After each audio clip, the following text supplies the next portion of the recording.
As probably many of you have, I have a bunch of unpainted minis and terrain, and I got tired of looking at them. So I said, you know what, let me assembly line paint them. And that's a fast way to paint a lot of minis and terrain in a short amount of time. So I organized all the minis that I wanted to paint, and taking out the ones that I didn't. And I started by washing all those minis. This is some lightly soaked water and a bath of water to rinse them off in afterwards, and I just put them on a paper towel. Now, throughout this whole process, you'll notice that I break down the act of prepping and painting minis into small steps that I can repeat for all the minis.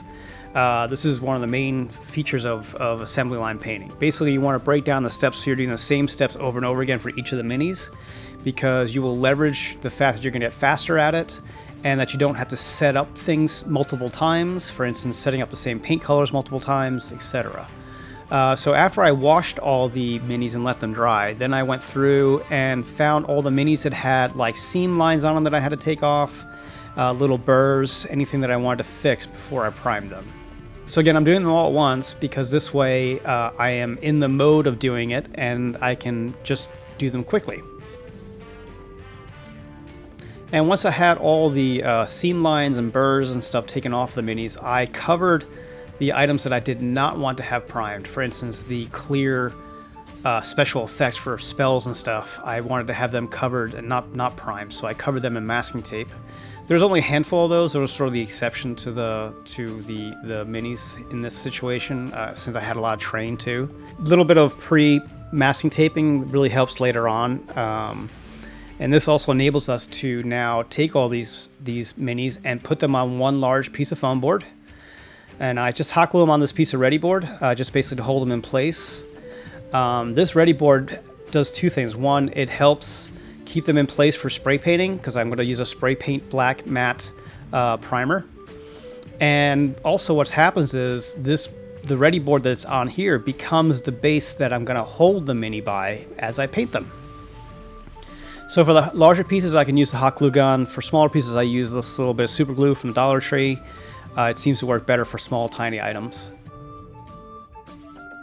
And you'll notice there's a mix here of like professional grade WizKids minis. There's Terrain Crate. There's minis from Magic the Gathering game. So yeah, I do a lot of different types of minis at the same time, and they all generally work pretty well. The one downside I will say to mass painting like this is sometimes I'll get some minis that just for whatever reason just don't really work for me color-wise or whatever. So I did have a little bit of loss. I think I lost 5 or 6 minis that I ended up putting aside going, you know what, I want to rethink these and paint them again. Otherwise though, you know, for the most part, they all came out great. Once you have them all on there, just give them a shake test to make sure you actually did glue them all on there. It's better to find out before you take it outside to spray paint. Always do that in a ventilated area, by the way. And find out that you dropped one in the grass or whatever. And once the paint's dry, you just carefully cut out all the different pieces with your utility knife. And the foam board will act as what you're going to hold the mini by as you're painting. So it does double duty that way, which is great. So once these are all cut out, it's time to put them in piles by what is going to be the dominant paint color on that mini. For instance, for gold piles, the dominant color is going to be gold. For things like furniture, the dominant color might be brown. So you organize them into these dominant colors, because what we're going to do is we're going to dry brush the entire mini or piece of terrain in that color first, and that will cover and take care of, you know, probably potentially 90% of the mini's painting right then and there. And we're going to dry brush it on, because then we're going to get natural variation between that color and the black primer. So we get shading just almost for free. So you don't need a whole lot of it, and you want to take most of it off your brush, and then you just dry brush it on. And don't worry about getting it on items and surfaces that aren't necessarily going to be gold in the end. It doesn't matter. We're going to go back and we're going to touch that stuff up later. The goal here is to cover the entire piece with this dry brush of this base color. And because we're not trying to paint within the lines or anything, it goes pretty fast. And this is what it looks like after that first base coat. And you can see the majority of the minis is already covered. And now we're going to get ready to do families of paint colors. So basically what we're going to do is, here I'm doing all the blues and turquoise. So what I do is I lay them out. I lay one out for dry brushing on the right on a dry paper towel, and one for regular painting on the left on a wet paper towel.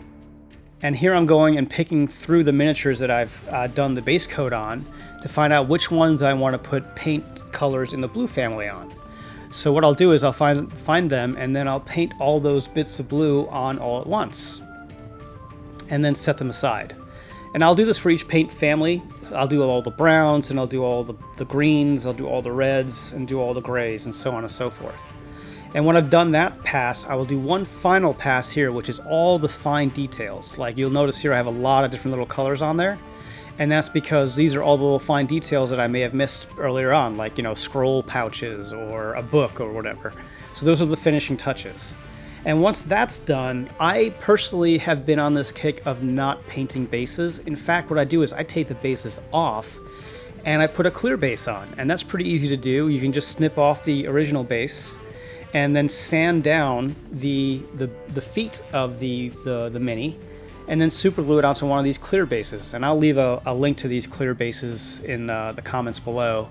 They're great, they're relatively cheap, and what happens is when you put these on your terrain or on your table, you see the terrain below, not necessarily the base of the mini.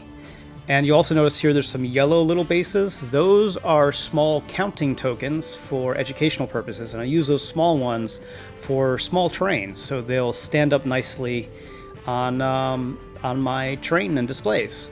And that's pretty much it. So basically keep in mind you want to break down all the steps into the smallest bits.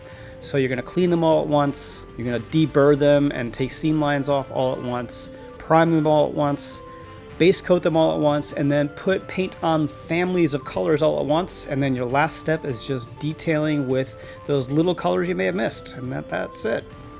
I hope you enjoyed this, and thanks for watching, and happy crafting. Please like and subscribe and hit that bell icon to be notified of new videos. If you'd like to support future videos and get the inside track on Terraino development, consider becoming a GameGearMaster member at patreon.com/GameGearMaster. And don't forget to download your free Terraino Basics construction manual at GameGearMaster.com.